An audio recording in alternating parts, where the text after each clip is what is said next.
बिस्मिल्लाहिर्रहमानिर्रहीम अस्सलाम वालेकुम। Welcome back to my channel. आज हम बनाएंगे रमज़ान स्पेशल मटर चिकन पुलाव की रेसिपी। तो उसके लिए लेंगे 1 किलो चिकन, आधा किलो मटर, 1 टेबलस्पून ज़ीरा, 1 बादियान का फूल और तेज़ पत्ता, 6 से 7 बारीक कटी हुई हरी मिर्चें, 2 टेबलस्पून बिरयानी मसाला, एक बड़े साइज़ का प्याज और 6 से 7 टेबलस्पून लेंगे दही और 2 कटे हुए टमाटर, लहसुन और खुश्क धनिए का पानी हम तड़के में इस्तेमाल करेंगे। मैंने इसको सिलवट्टे में खुश्क धनिया, लहसुन के 3-4 जवे और 1 टीस्पून नमक ऐड करके इसको कूट के इसमें पानी ऐड किया है।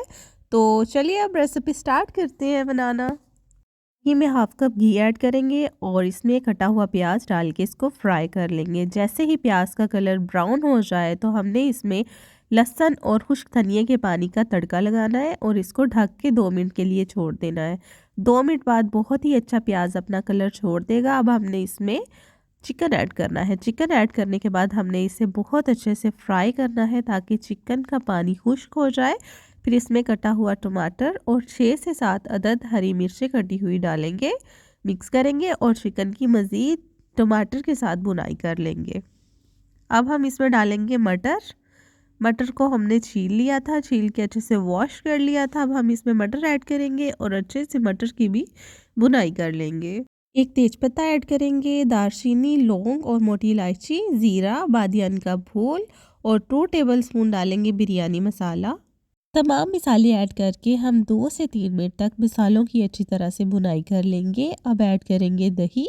6 से 7 टेबलस्पून मैंने पुलाव में दही ऐड किया है। इससे और भी ज़्यादा टेस्ट इन्हेंस हो जाएगा और चिकन की स्मेल भी ख़त्म हो जाएगी। साथ ही अब हम इसमें एक लेमन स्क्वीज़ कर देंगे। लेमन डालने से हमारे पुलाव और भी ज़्यादा खुशबूदार और चटपटे बनेंगे। इसमें मैंने 4 गिलास पानी ऐड किया है क्योंकि मैंने 3 गिलास चावल लिए थे।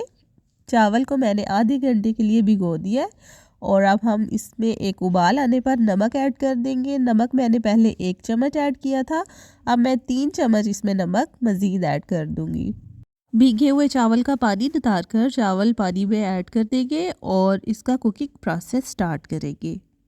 चावल डाल के चम्मच से एक दफ़ा इस सारे चावल को और इस यखनी को मिक्स करेंगे और ढक के तकरीबन 5 से 6 मिनट तक इसको हम कुक करेंगे।